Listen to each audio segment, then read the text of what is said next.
మద్యం మద్యం మద్యం అని చెప్పేసి కొత్త డ్రామాకు తెరలేపారు టీడీపీ వాళ్ళు. చూద్దాం ఏం జరుగుతుందో.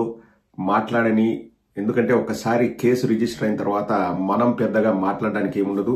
ఆ కేసులో ఎవరైతే ఆ ఇబ్బందులు ఎదుర్కొంటున్నారో వాళ్ళు వెళ్లి పోలీసుల దగ్గర మాట్లాడతారు, వాళ్ళే స్పష్టం చేస్తారని చెప్పేసి నేను కూడా ఈ మద్యం దీని గురించి నేను మాట్లాడలేదు. ఇది బాబు బేతాల కుట్రే అని చెప్పేసి సాక్షిలో రాశారు. కొన్ని విషయాలు నేను చదివి తర్వాత నేను చెప్పాల్సి నేను చెప్తానండి. బాలాజీ గోవిందప్పతో బలవంతంగా సంతకాలు చేయించిన సిట్. మూడో పార్టీ మొబైల్ ఫోన్లు, ల్యాప్టాప్ అక్రమంగా జప్తు, అవాస్తవాలు అభూత కల్పనలతో రిమాండ్ నివేదిక. అవాస్తవాలు అభూత కల్పనలతో రిమాండ్ నివేదిక. ప్రత్యేక మెమో ద్వారా కోర్టుకు నివేదిక. వాటిని పరిగణలోకి తీసుకుంటామని ఉత్తర్వుల్లో పేర్కొన్న న్యాయస్థానం. అరెస్టుకు ముందే రిమాండ్ నివేదికలు రూపొందిస్తున్న సిట్. టీడీపీ ఆఫీసులో నివేదికలు, వాటినే కోర్టుకు సమర్పిస్తున్న దర్యాప్తు సంస్థ. రెడ్ బుక్ కుట్రలు మరోసారి బహిర్గతం. బాలాజీ గోవిందప్ప జగన్ దగ్గర పనిచేస్తున్నట్టు తప్పుడు రాతలు. ఆయన అంతర్జాతీయ సిమెంట్ దిగ్గజ కంపెనీ వికాట్లో ఫైనాన్స్ డైరెక్టర్. ఈ అరెస్టుతో భారతదేశంలో ఎవరినైనా అరెస్టు చేయగలమని సందేశం పంపిన కూటమి సర్కారు. అందులో ఆ రిపోర్టులో ఒక పాయింట్ ని కాపీ చేసి పెట్టారు. His signatures were obtained forcibly on some papers. Copies of remand report etc. were given to him at 11:15 a.m. before producing him in the court.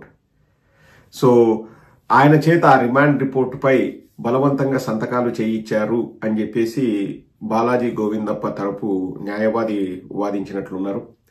ఇక్కడ బాలాజీ గోవిందప్ప అనే ఆయన గురించి మాట్లాడాలంటే అతను భారతీ సిమెంట్స్ లో పనిచేయట్లేదండి. అతను పనిచేసేది వికాట్ అనే కంపెనీలో ఫైనాన్స్ డైరెక్టర్ గా పనిచేస్తున్నాడు. వికాట్ అనే కంపెనీ భారతీ సిమెంట్స్ లో వాళ్ళు షేర్ హోల్డర్. మొత్తం ఆ సిమెంట్ ఫ్యాక్టరీలో రెండు భాగాలు, ఒకటి జగన్మోహన్ రెడ్డి గారిది అయితే రెండోది వికాట్ సంస్థది.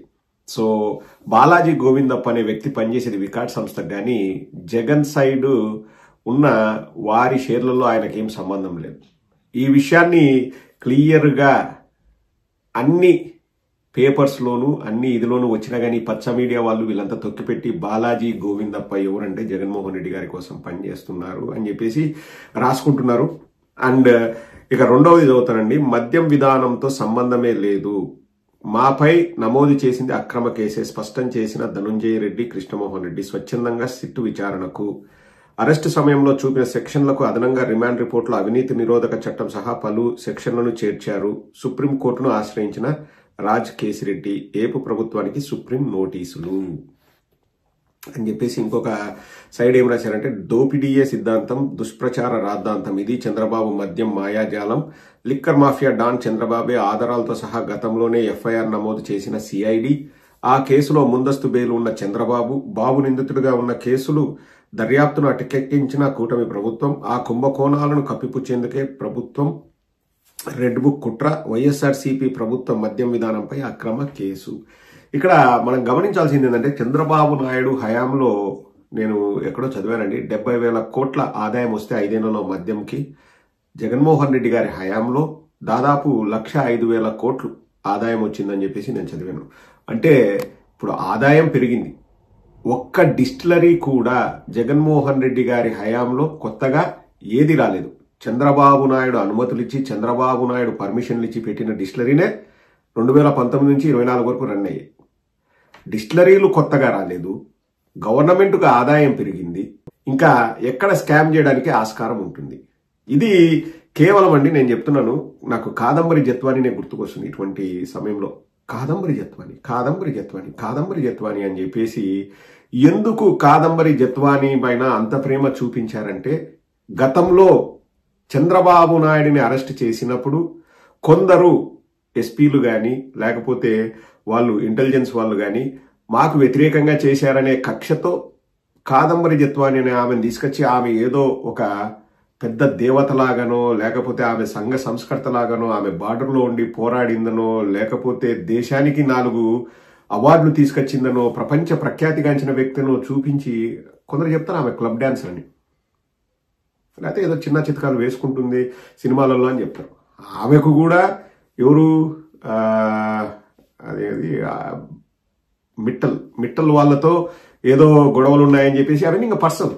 ఒకసారి కోర్టులో ఉన్నప్పుడు ఇంకా పర్సనల్, మనం పెద్దగా మాట్లాడాల్సిన అవసరం లేదు. ఇష్యూస్ ఉన్నాయి.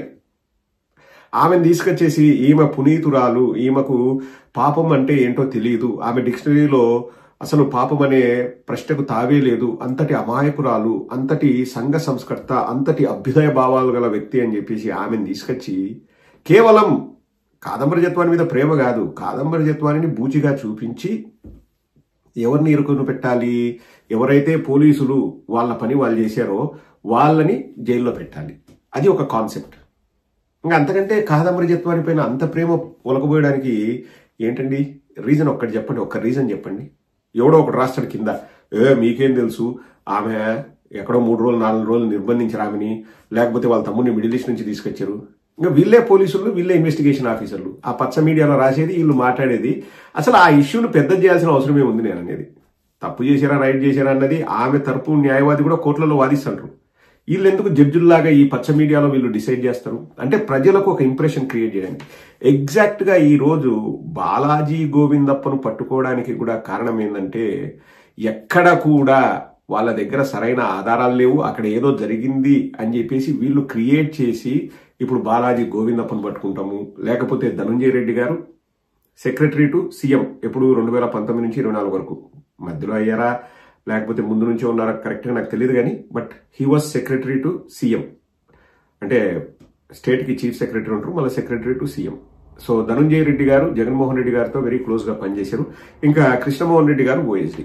సో వీళ్ళని ఎవరో చెప్పారు, వాళ్ళు ఎక్కడో కూర్చొని మాట్లాడారంట, వీళ్ళ ఇంట్లో మాట్లాడారంట, వాళ్ళ ఇంట్లో మాట్లాడారంట అని చెప్పేసి వీళ్ళని అరెస్ట్ చేసి వీళ్ళని కోర్టులో ప్రవేశపెట్టకముందే, వాళ్ళని ఇంటరాగేట్ చేయకముందే రిమాండ్ రిపోర్ట్లు రెడీ అవుతాయంట. ఎక్కడ రెడీ అవుతాయి? తెలుగుదేశం ఆఫీస్లో రిమాండ్ రిపోర్ట్ రెడీ అయ్యి వాళ్ళ చేత బలవంతంగా సంతకాలు పెట్టిస్తారు. ఈ signatures were obtain forcibly on some papers, copies of remand report etcetera. సంతకాలు పెట్టించేసి చూడండి మాకు బాలాజీ గోవిందప్ప చెప్పాడు, లేకపోతే కృష్ణమోహన్ రెడ్డి చెప్పాడు, లేకపోతే ధనంజయ రెడ్డి చెప్పాడు, జగన్మోహన్ రెడ్డి గారే చేయమన్నారు అని చెప్పేసి ఏమి చేసినా లాస్ట్కు జగన్మోహన్ రెడ్డి గారిని ఎలా టార్గెట్ చేయాలి అది ఏకైక లక్ష్యం. వాడు క్లియర్గా తెలిసిపోతుంది. ఇప్పుడు ఎక్కడో ఏదో జరిగింది, ఎవరో ఏదో చెప్పినారని గాలి వార్తల్ని వార్తల్ని సేకరించి మేము వస్తున్నాం, మిమ్మల్ని ఇంటరాగేట్ చేస్తాం. ఇందులో భాగంగా జరిగేటివే ఇప్పుడు సాక్షిలో ఎడిటర్ పేరు ధనంజయ రెడ్డి. సాక్షి ఎడిటర్ ధనంజయ రెడ్డి గారి ఇంటికి వెళ్ళి సోదాలు అంటే వామ్మో ఏదో జరిగిపోతుందని చెప్పేసి అట్లా ఒకసారి సోదా చేసి రావడము, ఇంక ఇట్లా పచ్చ మీడియాలో 2-3 రోజులు దాని గురించి వండి వాడతారు. ఇప్పుడు క్లియర్ ఎగ్జాంపుల్ నేను ఇంతకుముందు కూడా చెప్పానండి. వర్రా రవీంద్రారెడ్డి అనే వాడి రిమాండ్ రిపోర్ట్లో వాడేదో వాంగ్మూలం ఇస్తాడు కదా, 30 పేజీలో 40 పేజీలు ఇచ్చి అందులో ఏ యూట్యూబ్ ఛానల్స్ ఉన్నాయి, ఏ దానికి ఇన్ఫర్మేషన్ పంపిస్తాం, ఏమేమి చేస్తాం అన్నది ఏదో పూస గుచ్చినట్లు మనోడికి అంటే ఇంకా జ్ఞాపక శక్తి అమోఘంగా ఉన్నట్లు రాశారంట. వాడే సబ్మిట్ చేశాడని కింద సంతకం పెట్టించుకున్నాడు. తర్వాత మ్యాజిస్ట్రేట్ దగ్గరికి వెళ్ళి వర్రా రవీంద్రారెడ్డి చెప్పాడు నాకేం సంబంధం లేదు, నేను అసలు ఆ రిపోర్టే నేను రాయలేదు అని. ఎవరికి గుర్తున్నదండి? ఇప్పుడు 60 యూట్యూబ్ ఛానల్ పేర్లు ఎవరు చెప్తారండి?